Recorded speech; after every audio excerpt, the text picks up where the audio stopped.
El pati de l'antic Hospital Santa Caterina és un dels espais més emblemàtics d'aquest edifici. Romàntic i melangiós, ens mostra el passat de l'edifici com a hospital i alhora el seu present com a edifici de la Generalitat de Catalunya a Girona. Aquest pati és d'estructura rectangular i feia de distribuïdor de les dependències hospitalàries. Seguim cap a l'esquerra, fins a la barana de fusta, des d'on podrem contemplar l'escut reial, la làpida, l'enllosat i el mosaic.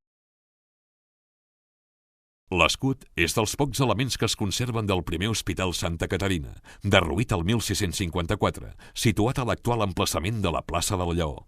El motiu de la seva presència, que inclou el símbol heràldic de Girona, ens evoca l'any 1571, quan l'edifici va esdevenir Hospital Reial per encàrrec de Felip II, arran d'uns disturbis i enfrontaments que demanaven més inversions per a Catalunya. En aquest cas, l'escut significava que fer destrosses a l'hospital era sinònim d'atac a la figura del rei. Així ho indica la làpida. Del senyor rei en salvaguarda, de l'Hospital General de Girona, 1571, la ciutat de Girona. El pati va ser remodelat a finals del segle XIX, amb la col·locació del paviment actual a càrrec del taller dels Porcalla, tal com podem veure a la làpida al costat inferior esquerre del pati. Aquesta inscripció en llatí diu Anno Humanae Reparationis, 1881, Sectilia ujus nosocomi pavimenta fratribus Porcalla suffragantibus instaurata fuere, que traduït vindria a dir l'any de la humana redempció del 1881 es posaren els paviments enllosats d'aquest hospital de malalts, costejats pels germans Porcalla. Les lloses de forma rectangular s'articulen de manera recta i ordenada al llarg del pati, però just al llindar de la porta principal desapareixen per deixar pas a un mosaic fet de còdols, que representen les armes martirials de Santa Caterina, la roda de molí, la palma i l'espasa. Ara podem passejar pel pati per contemplar els esgrafiats, les magnòlies i l'escalinata. L'any 1928, el decorador Josep Maria Busquets va realitzar aquesta sèrie d'esgrafiats en les parets del pati de les Magnòlies.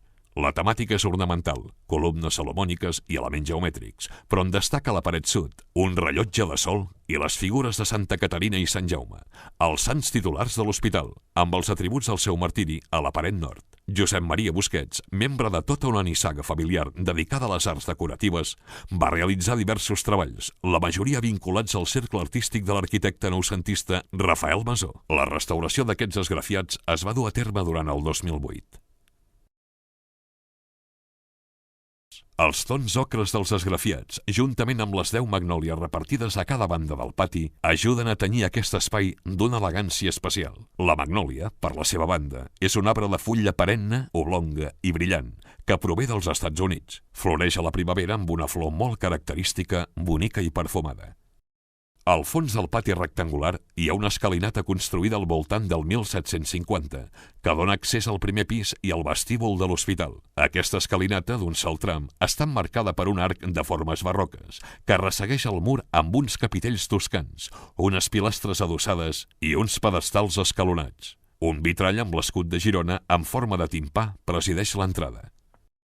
El pati és un espai latent en la memòria dels gironins. En paraules de Martí Masferrer, escriptor gironí i director l'any 2004 de l'Hospital de Santa Caterina, a Fragments de memòria. Ara que pugeu les escales, de camí cap al vestíbul, us gireu i noteu la vida que batega darrere cada finestra. Per això hem estat convocats aquí, per lluitar contra el dolor i la malaltia, proclamant la vida que donem i ens és donada, alçant-la sobre els capitells, protegint-la en la intimitat de la finestra petita. La magnòlia florida és el nostre testimoni d'esperança.